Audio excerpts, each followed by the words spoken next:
What's up, guys? Welcome back to the Deep Dig of Sports Pod. I'm your host, Drew, with my other host right over there. What's up? It's D. Good to see you again. Today, we're going to be covering all things. We're going to touch base on the Super Bowl. We're going to touch base on Tom Brady. The 49ers have a new defensive coordinator. Brock Purdy is in the running for Offensive Rookie of the Year. So it's a pretty exciting show. But before we get into that, go ahead and hit that like button. Go ahead and subscribe to the channel. And go ahead and hit that notification bell to see what we're up to on this here YouTube channel. Yeah, and I just got to start off saying I'm feeling really good. A week separated from that Eagles loss. I feel like I moved on. It's like a hard breakup, man. I'm downloading 2K. I'm watching basketball. And I'm just looking forward to the 49ers off season. So I don't know how you're handling this trying time. I was just like, I have all of this testosterone. I need to like do something manly. My oven broke, so I'm like, I'm gonna fucking fix it. So the repair guy just left like not too long ago. You're gonna fix it? Yeah, no, I tried, and then I have an oven microwave combo. It's the vertical. It's in the wall. Very manly.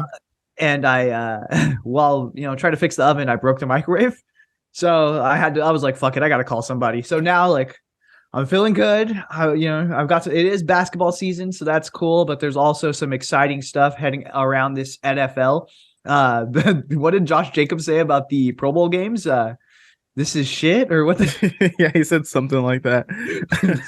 Basically said, just send us on vacation then. Like, I don't want to do this. So I didn't watch any of the. Did you watch any Pro Bowl stuff? I didn't. I went to a couple bars, and yeah, it was on. It seemed interesting. It seemed like the guys had fun for the most part. Besides Josh Jacobs, Derek Carr ended up lighting it up in the quarterback challenge or whatever they did, and they asked him like, "Have you ever been this hot in Vegas?" And he was like, "No, that's probably why I'm leaving." Yeah, and Devontae and Aaron Rodgers going back and forth with their comments. I don't know, man. I just don't care. Like I love seeing the pictures on Instagram of like all the 49ers players hanging out and like Brian Burns and CMC hanging out.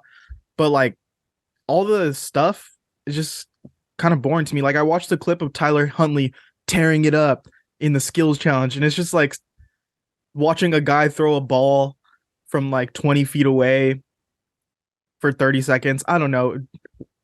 It doesn't do it for me. A cool experience to go to. Yeah, I definitely was thinking that. I was like, we should have went. Bro, if it would have been like just an off-season thing, I think that they should move the Pro Bowl games if they're going to keep it in this like arena. Like if this like format, I think they should move the Pro Bowl games to like the off-season, after the NFL Combine, and just make it something fans can go to. Like actually make it its own big event, not in the middle of like the playoff run and the push right before Super Bowl. I think just making it its own thing in the offseason would be pretty cool. What the move that didn't make sense to me years ago of moving the Pro Bowl in front of the Super Bowl, so like Super Bowl contestants can't like participate. Like why the fuck did we do that? I'm sure there's a valid reason. I think it was better putting it behind. So why not move it back behind the Super Bowl again? So like we can get all the Super Bowl people in it, and everyone, it's just like an extra vacation week. Maybe after the Super Bowl, there's some shit talking going on. I think their biggest fuck up was moving it outside of Hawaii. So that's Pat McAfee on record for saying Arizona one fucking sucked. But anyway, I think we got a lot to get into. Yeah, let's dig into this actual stories. Last night, well, we'll say Monday night because this probably come out on Wednesday. Brock Purdy announced the Fox NFL Rookie of the Year. He beat out Kenny Pickett, Kenneth Walker, I'm sure Chris Olave, Garrett Wilson. So pretty solid rookie class right there. What did you think about getting that Rookie of the Year win and what it means for potentially him getting the big prize? Actual rookie? Yeah. I think it's just kind of like so-so. It's whatever. It's like a fan-based thing. Who kind of cares? But also it gives me like, it's just like weird. Like in my mind, 49er fans are fucking weird. You guys are weird. So, me included. But 49er fans are like going and having this ongoing debate. it should be Trey. It should be Brock. Like, bro, like you guys actually have something special here in Brock, who is being recognized as, he was one of the best rookies of the entire season, even though he played a limited amount of games, which was actually quite a bit of games. He's being recognized for his achievements. So it's like, let's just celebrate this guy who put it all on the line. He actually went out there, even when he didn't have to, with a torn elbow, and performed. So it's like, come on, let's give this guy. And while he was healthy, he looked awesome.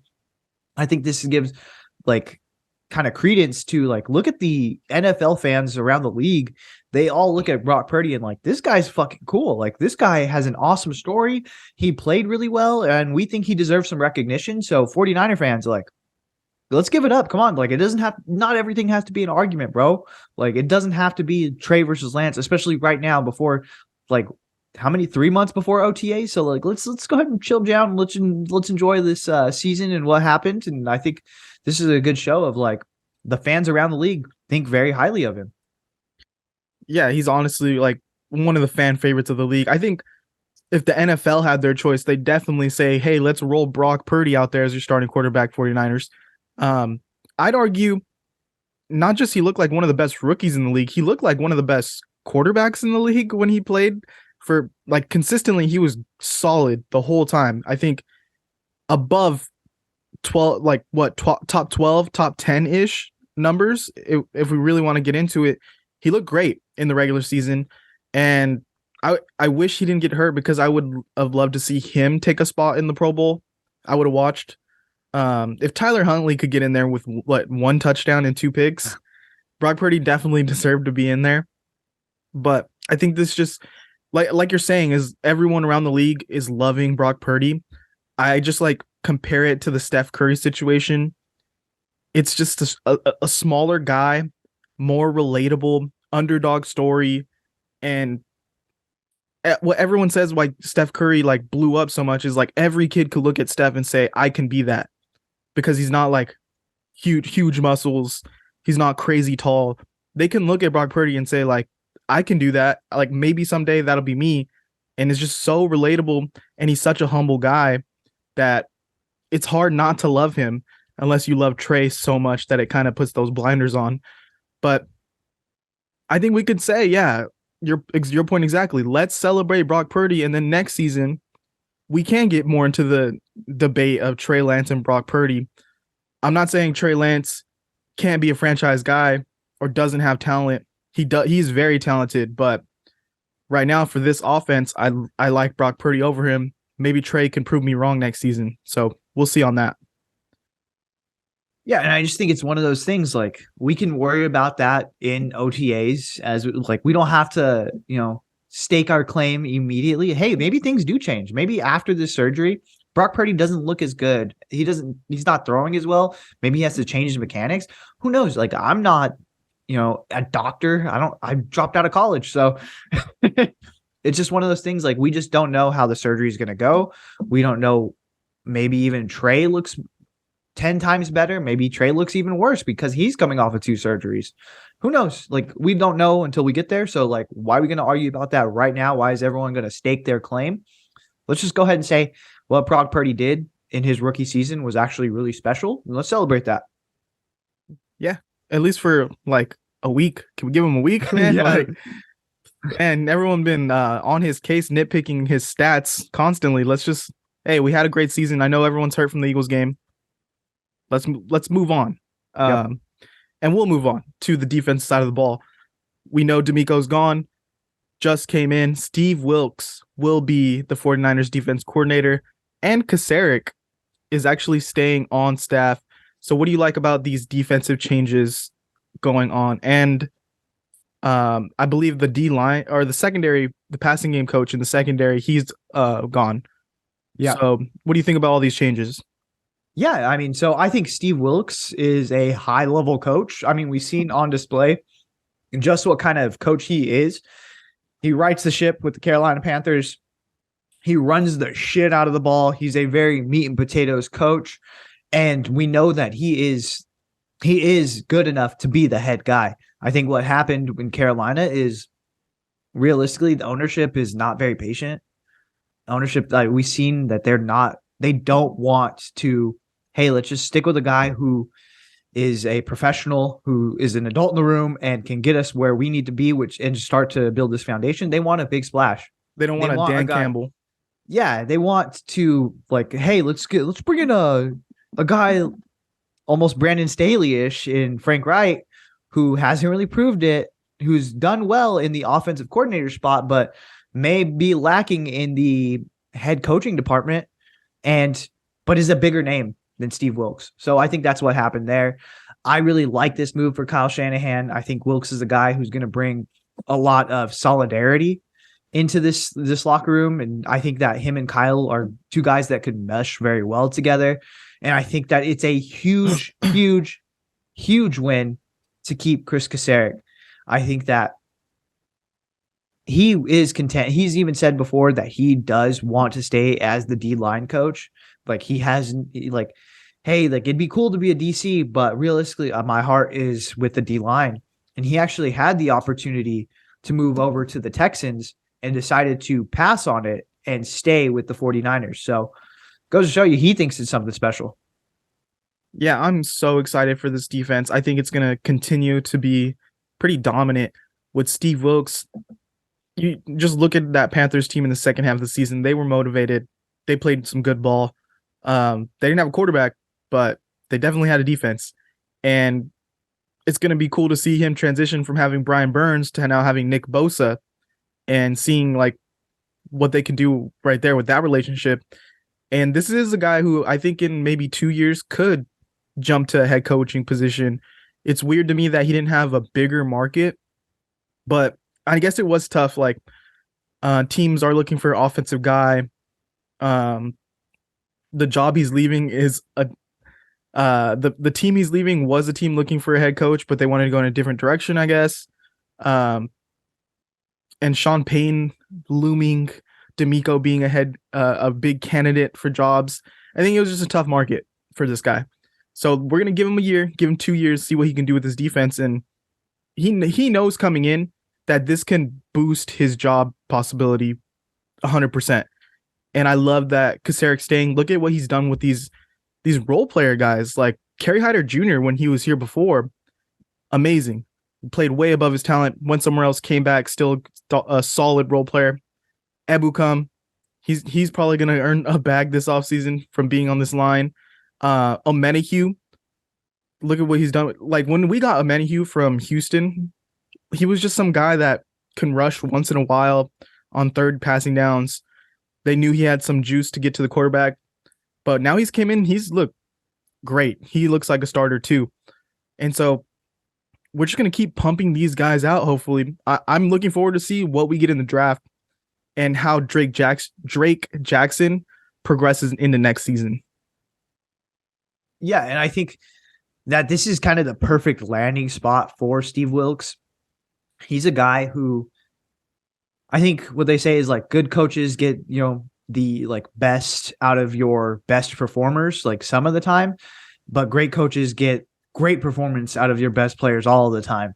And so I think he's had star players at each level over there with Carolina, being Jeremy Chin at safety, JC Horn at corner, and then Brian Burns on the D-line.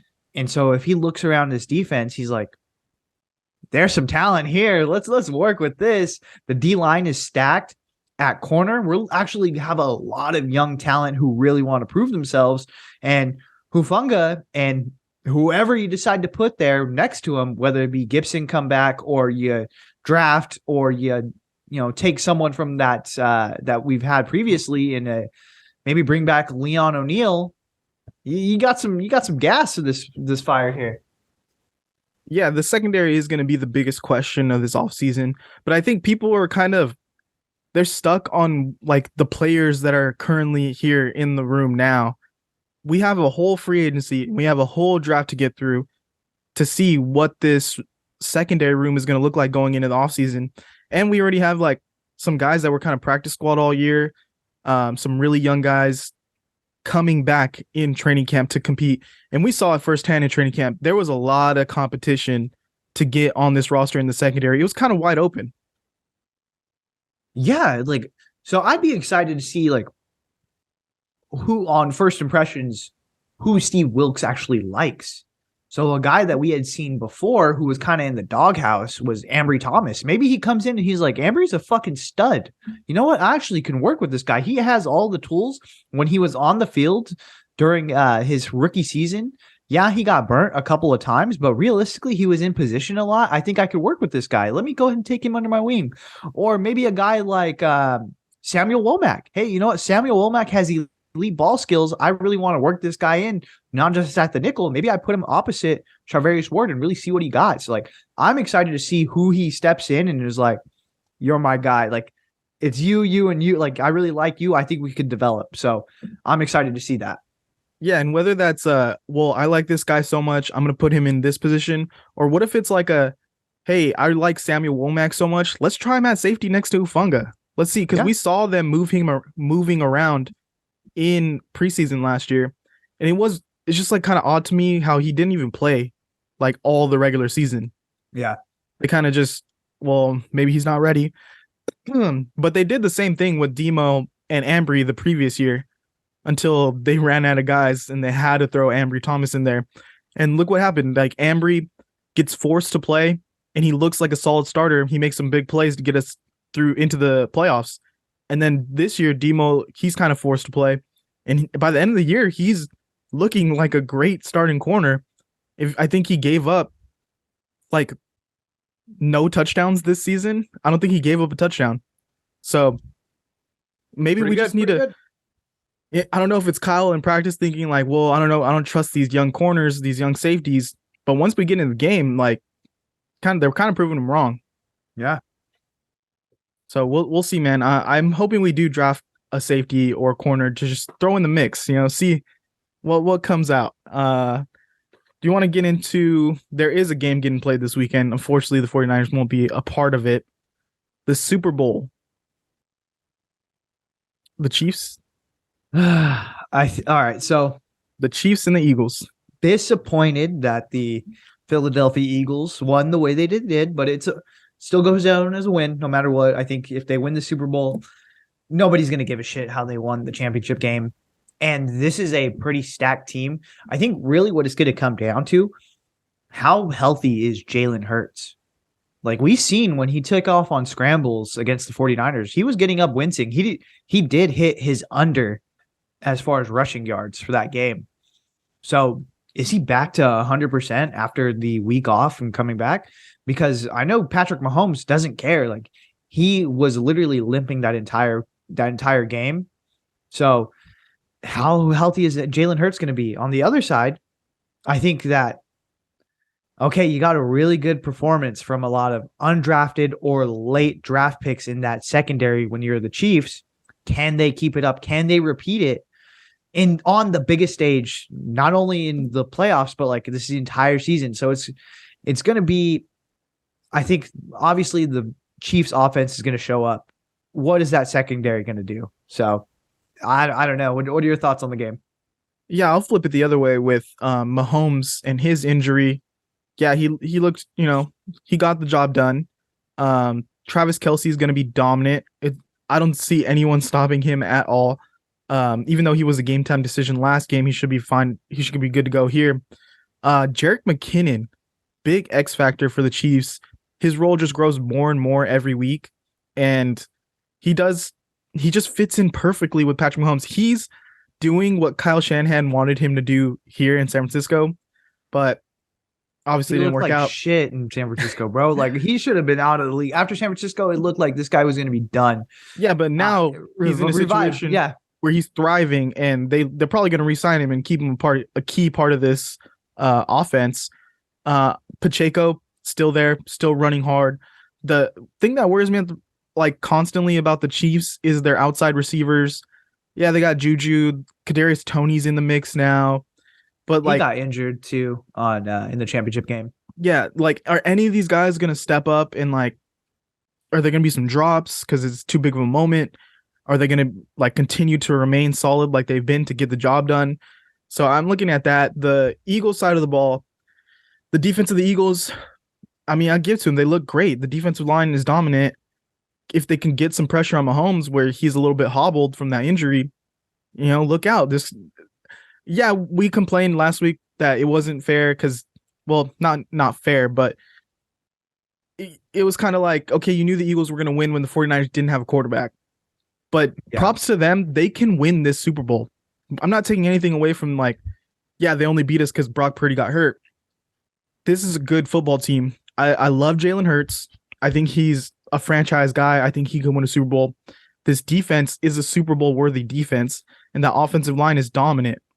And they have weapons across the board. Like, if you think that they can't beat the Chiefs, you're blind. I don't know what you're smoking on, because they can definitely win this game. Yeah, the one thing that I would say is this kind of the perfect matchup for the Eagles defense. Okay, you have a hobbled Mahomes. You don't have star receivers. And that was the big thing. Like, when they played against the Packers and Jordan Love in the second half, they got fucking smoked because they just weren't good. But yeah, calm down. You have the whole week to prepare. You don't have to go against star. You're not lining against Tyreek Hill. So this is you can kind of get after the quarterback. And I don't think that Jerick McKinnon is going to have an amazing career day against this defense. They have a linebacking core that can really keep up with him. So I don't know. It's going to be a very interesting game. I think just Jalen Hurts is so locked in this week. I don't know if you saw the the reporter that apologized to him. Did you see that? No. This guy was like, hey, I didn't think you could be a franchise guy. I didn't think you could win a Super Bowl. And I just want to say man to man that I'm sorry. And Jalen Hurts just looks at him and goes, okay. Fuck. Bro, the chip on Jalen Hurts' shoulder is the biggest I've seen. This is a guy in college, gets benched for Tua. After already winning them a national championship, he gets benched. He stays with them as the backup, leads them to a playoff win, goes to Oklahoma, balls out, and then he comes in the league and everyone acts like, oh, he can't throw. Everyone's questioning everything about him. And I just never understood that. I always thought his leadership, his intangibles were off the board. He's athletic, he can run, and he can throw. So I don't know. I always felt like he could be a franchise guy, even when he was a backup to Carson. So it's good to see him, he's going to make a bag. Oh, yeah. I think the thing with him is he has a beautiful deep ball, and we've seen that on display. He has one of the best wide receiver tandems for the deep ball in AJ Brown and Devontae Smith. And it's okay, well, can he tear you up when he does, if he needs just first down after first down after first down? I think that's the question mark. But realistically, he can solve that, and put that on display in this game. Yeah, but at the end of the day, you never count out Patrick Mahomes. Yeah. That's it. That's their team. If Patrick Mahomes is on, who's stopping him? That's true. Especially with the way the refs call games right now. No one can breathe on the quarterback. It's kind of perfect for Mahomes to, keep running, to get out of the pocket, keep plays alive, and do some crazy sidearm in the corner of the end zone. All right, if you had to choose, who's winning? I'm gonna go. This is tough. I think I'm gonna go Eagles 35 to 32 or something like that. I think Chiefs, and I think the Chiefs win by 10. Wow. I think it's because in desperation, you're doing a late, last minute drive, something happens. I think that's going to end up happening where a mistake is going to be capitalized on. And I think they end up winning by 10. But do we want to put a hard between me and you, do we want to put some stakes on this? Do me and you want to bet? We'll do that off camera. Let's figure this out. Oh, you're scared of a little gambling here. Oh, well, I'm going to Vegas. So I'm I got to go to Vegas. All right. Well, I was just thinking whoever, if the Eagles win, I get steak dinner. If Chiefs win, you get steak dinner. Put some stakes on it. Let's do it. All right, cool. All right. Last thing we're going to talk about today, Tom Brady the GOAT has retired. I mean, is he retired though? What do you think? I don't know. It's weird. It felt very genuine. Like, hey, you know what? I rolled out of bed this morning. I really wanted. So it was good. I think it was a pretty good, announcement. And then he goes on Coward. You know what I mean? And he's like, Colin's like, hey, Tom, there's a lot of people, like all the internet's buzzing. Like, is there even 1% that you would come back? Like anything at all? If you want to just put this to bed, let's do it. And he didn't really give like a direct answer. If you were 100% about it, you'd be like, hey, you know what? I'm done. I'm out of here. I'm an old man. I'm ready to, hang out with my kids. I'm ready to enjoy retirement. But he didn't say that. And so it makes me it does make me sad that Tom Brady went on that note with the Bucs, especially performing at the level he did. And again, I think that he could still go out there and do really well this season if he wanted to. So I think that if a team were to entice him with this, you know what I mean, with a good coach, with a winning core, and depending on what the division looks like, that might be, I think it might be a good sell for Tom. Like I think he would come back. I don't think that he really wanted to retire this time around, but I think he gave himself that I'm going to announce this early and I'm not going to go back on it this time. Like I'm not going to sit here and dwell on it. I'm just going to make this decision and I'm just going to put it out there because I can't go back. I can't unretire twice. Who the fuck am I? Brett Favre? Yeah, I think it was kind of out of nowhere. I think everyone was ready to speculate all season. I know people were calling for him to come to the 49ers. I think that was kind of ridiculous. Like, why are we going to spend a lot of money on Tom Brady to come here in a system that he doesn't fit in, where he's not mobile? I think he can go somewhere and be a great starting quarterback next year. I thought he played pretty bad last year, but looking back at his stats, threw for like 4,600 yards, 25 touchdowns, 9 picks. So, not terrible, but not amazing anymore. I think it was tough. The offensive line wasn't doing him any favors. There was no run game. The defense started to look bad. So if you get him a right spot, and the more that, the gears turn in my head, the more I'm like, okay, where could be a perfect spot for him? I know you said Miami, maybe Vegas, but to me, like, what's more perfect than him going back to New England and running that system with that defense? I think they've looked pretty solid some weeks. I think they can improve some areas, but I think they're right there for him. I think it's the perfect fit, especially with Belichick, like him and Belichick locking in and really being like, look, we got 1 year to do this. We're not fucking around. Let's just get to business and really bringing that energy in the locker room. Because I think Belichick's kind of losing that mindset in the locker room. So if Tom come back in, he can kind of reset it and get some of his guys in there. So that's the place where I would go if I was Tom. I feel like it's perfect. Not the 49ers. Stay away from the Niners. I think that makes a lot of sense. I mean, again, Tom is the Patriot way. Tom is like a couple years removed now from, I think he was just a little bit tired of being like run down all the time and like kind of not trashed, but a little bit trashed and held to this high standard. And then he stepped away and like, they won a Super Bowl with Bruce Arians, but I think he didn't like not having structure. I don't think he liked that it was so nonchalant. And it's like, bro, we even seen after the Super Bowl, it's like they were bragging and things like, and Tom really didn't like that. And so we see that that Bill Belichick just fucking hates Mac Jones. I think he'd ship him out if, Tom was like, hey, I'd come back. So that's cool. I think the one place is going to be the Raiders.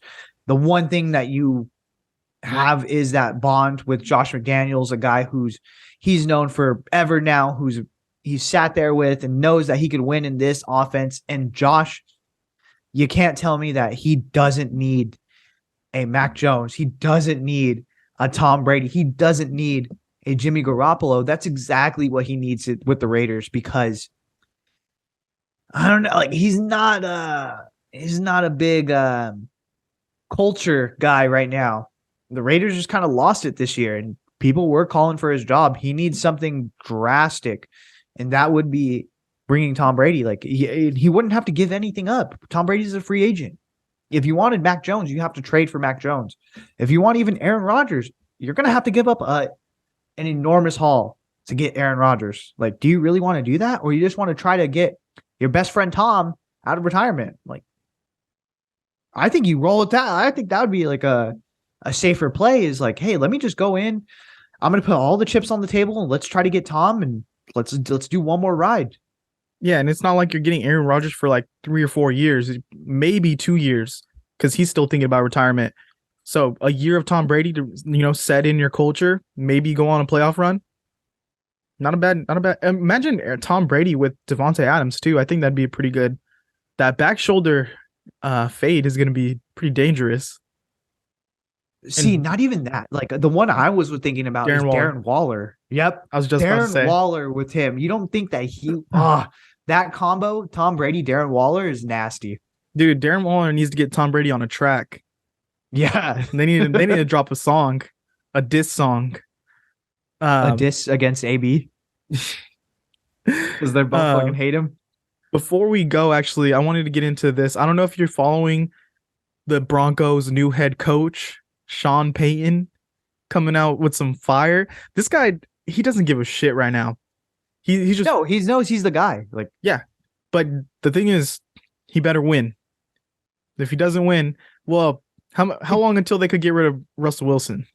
Like another 3-4 years. All right, so if they don't win in 3 years, he's gone. Sean Payton will keep it moving. But did you see they were asking him like what he expects or something about next season, about him coaching this year? And he threw some shots at Nathaniel Hackett. I did not see that. He said, he's like, I'm not going to have the crowd counting down the play clock for me. Damn. Yeah, and then they came out and they were like asking about Team 3 being, in the facilities. And he was just like, oh, well, I don't know about any of that, but it's going to be like the players, the staff, and me. Like, that's it. So he's already shutting down Russell Wilson. Team 3. What do you think about Team 3 not being able to come into the facilities anymore? Good. Obviously, it wasn't working. Like, you know what I mean? It's not like he improved by having his team around him. Like, bro, get over yourself. Like, you're not this guy anymore. You're not. I don't think you were ever really that guy. I think that you had years where you could have been, and you if it would have prolonged for 5-6 years of being, at that high level, cool, but it just wasn't. You're not that level now. So like, let's go ahead and take it down a notch. We have a coaching staff here. You're going to listen to us. We have guys that can help you. Like, if you want to cook, we have that in the cafeteria. If you want massage, we have training staff. We have everything that you need here. We're literally running a $1 billion operation. Like, get it together, bro. And I think that Sean Payton taking that stand and being like, that's foreign to me. That's not going to happen here. It's a strong statement because he's immediately, and I don't think anyone else would knock him for doing that. Like, is anyone else coming to Team 3's defense? I don't think so. Yeah, dude, he's not the like superstar of the world that can do whatever he wants. He's not Tom Brady. He's walking around like he's Henry Cavill Superman, but really, you're just The Rock's Black Adam, bro. Like, you're not the lead guy. You're not the main guy anymore. Like, yes, sir, you're a quarterback, but you're not the star of the league who can do whatever he wants and like the world revolves around you. So it's good that Sean Payton's really cracking that down early. So hopefully Russell Wilson's ego is in check and he's able to, follow what Sean Payton is willing to do and simplify the offense. We're not going to be letting Russ cook. We're not throwing crazy downfield. We're going to get quick throws in. We're going to run the ball and we're going to play defense. And if Russ isn't cool with that, I don't know what you can do as a team because he's stuck there. Sean Payton, I guess, could just leave, could walk out again. Yeah, but I don't think he's going to do that. I think he's going to be like, Russ, get on or, don't. Like, what are we doing here? I know how to win. We're going to do this and we're going to have to win semi despite you. Like, his contract is really going to constrain what they do in off seasons from here on out. You know what I mean? They're going to have to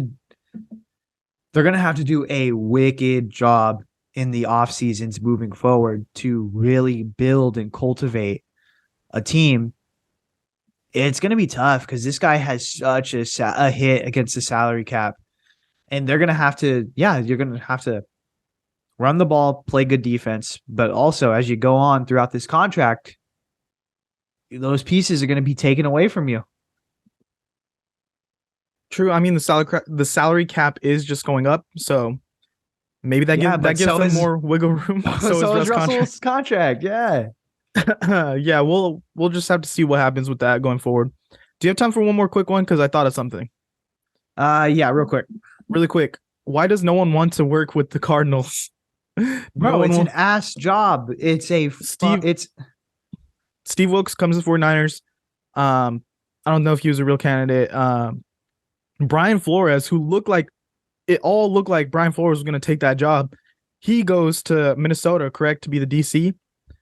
I believe so. So he'd rather be a defense coordinator than come be a head coach at Arizona. Is this going to be like the biggest shit show in the league next year? Bro, do you think they're calling Kingsbury out of Thailand and be like, hey, come back? It's going to be tough. I don't think, well, one, they're not really set up to win right now. It's going to be a rebuild. And two, now they're committed to Kyler. If you're not a guy who really wants Kyler, like, you're not taking that job because you're committed to him. And it's going to be tough. Like, again, it's a smaller quarterback who runs the air raid. Like, there's like a very limited amount of people that can do that and want to work with him specifically. So it kind of is what it is. It's going to be very, very hard for them to find a guy who wants to take this over. It is going to have to be a defensive guy more likely. So, I mean, and Kyler has the kind of Russell Wilson ego without the resume. Yeah, and he's going to sit out for like half the season. I like we said before, we think Kyler's going to sit out more than half the season. Like, if they're not at least like 500 or a game under 500, I think he just sits the whole season. Yeah, and if you're Bidwell, you would want that. You're like, why am I going to send this guy out there to get, destroyed if we don't even have a chance? I just want to tank. Let's get a number one pick. Like, let's do what we can. So I don't like, maybe you don't have, if you're like an incoming coach, maybe they're just going to get a one and done guy. Maybe they're just going to set someone up. Lovie Smith on the phone? To just be one and done, bro. Like, I think that's kind of where it's trending, right? I mean, I heard they were like thinking Mike Kafka, maybe. I don't know. Maybe they could get who's the guy the Texans wanted for the job? McCown. Maybe they get McCown on the phone. Just get a guy who wants some NFL head coaching experience. Maybe Jeff Saturday. Colts are gonna fight you for it. Yeah. Where's all the guys that the Colts were interviewing? Let's get those guys to interview for Arizona. But no one, like, it doesn't seem like a good destination. It doesn't seem like a good spot. Yeah, like they're losing players. They don't have cap space. They don't have a quarterback for this coming year. When they do have a quarterback, nasty. The Rams have to be better next year, right? They have to be. And it's a big blow that Sean McVay's coming back. Yeah. It's a huge blow. You're like, fuck. Even if you thought like, all right, this is a decline. Like, Sean McVay's coming back and he's bringing back Matthew Stafford. He's bringing back Aaron Donald, and they're going to try to get as good as possible in this short run because they know, like, realistically, McVay's not going to be there that long. They're going to just keep loading up and firing to try to win another Super Bowl. Pete Carroll looks awesome. He has them pretty set up for success moving forward, and the 49ers aren't going away. So it's pretty tough, dude. Yeah, it's tough. It's crazy how like a month ago, all these options were on the table for Arizona. Like, well, maybe if Sean Payton likes Kyler, he'll go there. Well, maybe D'Amico jumps in division and comes here and really builds out this defense. And then it was like, well, okay. Do you think Harbaugh is going to be here? Maybe Harbaugh. And then it kind of went down the list and was like, okay, Brian Flores needs a job, right? Brian Flores has to take this job. Nope. He says no. And now they're just like, everything burning down. They're like, this is fine. Do you think like they should just take an extended look at Eric Bieniemy? Why not just throw it on the board, Because like, okay, you already know, even if he's like half of what Andy is for the Chiefs. It's like, okay, like maybe we get in here, we mix it up a little bit. We see how he, after this season, he has Kyler. They have a full offseason together. Like we can really evaluate him then. But this year, we just get him up to speed. We get him the experience he needs. There is some growing pains, but hey, like we're okay with that. As long as we have a guy who can take us and make us dynamic moving forward, I would look at Eric Bieniemy. Yeah, I think they have to live in this world now of you're either getting an old experienced coach who, has bounced around. Maybe he's like a coordinator right now, or you're looking for a young guy who has no experience and just will take the job because of the title and the experience. So I'm calling up the Lions OC again and being like, hey, I know you said you're staying, but now we want to really look at you, see if you want to take this job. They already missed out on like Kellen Moore, even though I question if Kellen could do it, but he was like a young offensive coordinator candidate at one point. Even I joked about it, but Lovie Smith is the guy. If he wants to come do another year, let's see if he can, rally the troops a little bit. But yeah, they need someone. They need a coach, unless this is gonna be like a coach by committee thing where there's not a hierarchy. There's just a committee of coaches running this team. Yeah, so it is between Kafka, as you said, and then Cincinnati Bengals defensive coordinator Lou Amarillo. I mean, if I'm that guy, do you think you're going to really get a head coaching shot like next year or the year after? You've done great, but no one's really talked about it. He hasn't had the publicity around the league. Yeah, he could stay in Cincinnati and maybe win a Super Bowl next year because they're going to compete. Yeah. Or you can just take this job now and roll the dice. But I'm like looking at the other side. I'm looking at Joe Burrow and I'm like, fuck it. We're going to be good for a long time. I could keep my name in the mix. Yeah. And I can just interview here. But, if I really wanted, I could stay another year. We're still going to be good. And I could jump on whatever pops up next. What about like a Mike Zimmer? I don't know, bro. Like, it's going to be tough. I think they're going to have to go with Kafka. But if they, I don't know. That's tough. It's like, yeah, it's very slim pickings. But I think they're going to go Kafka. What they should have done, again, I like Bieniemy for that spot. I think it's a very easy landing spot for him. I think he can justify, like, hey, like I'm getting up to speed. You guys still like, I don't have a fucking quarterback, so I'm just going to do whatever. We can lose, we can tank, get a good spot, but maybe they go Kafka, they go one and done, and they get the number one spot. In Madden, where you're running a franchise and you get to like the week after Super Bowl and you missed out on all the coaching candidates, and there's just like all these NPC like made up characters. That's where the Cardinals are right now. They have to just pick a name. They got a Rocky one where Creed's just looking for a name. It's like, Italian down, that sounds good. Let's fight that guy. Like, they didn't just pick someone. Like, the quality of candidate is gone. It's gone down. If Kafka's your number one, I mean, yeah, he's, I think he's been a good position coach, but offensive coordinator. Offensive coordinator, yeah. But like Dable runs the show. Like, you know what I mean? But who knows? I mean, maybe. But yeah, I mean, again, I think this is prime one and done territory for whoever steps in, because unless they go in the same way as D'Amico did with a 6-year contract and they know like, all right, well, I'm here, I'm going to build it out. But if it's there's no someone comes in of that level right now. That's what I was going to say. If someone comes in and they get a 3-year deal, I'm thinking it's going to be a one and done. Or they get a 2-year deal, it's a one and done. Yeah. I just don't know who would come in. I mean, bring in like a Chip Kelly. Damn. Chip Kelly rebuild. Let's put them through it. Give them 6 years. Oof. Tough. I mean, it's going to be cool to see like which coach take this and like how far the Cardinals fall, because they don't even really have a starting quarterback next year for the first half. Like, who's going to be their quarterback right now? No one knows. Yeah. So we'll see. We'll follow that. Keep some updates. Go ahead and comment who should take the Cardinals job. Would you take it? All right. That's all we got for today, right? Yep. All right. We'll see you guys. Thanks for watching. Go ahead and like, go ahead and comment, go and subscribe. Follow us on Twitter at the Deep Dig Pod. And guess what? Hey, this is an audio pod, by the way. So you can listen to us anywhere. Check the link in the description down there. Click our link tree. Listen to this podcast. And we'll see you after the Super Bowl. All right. Later.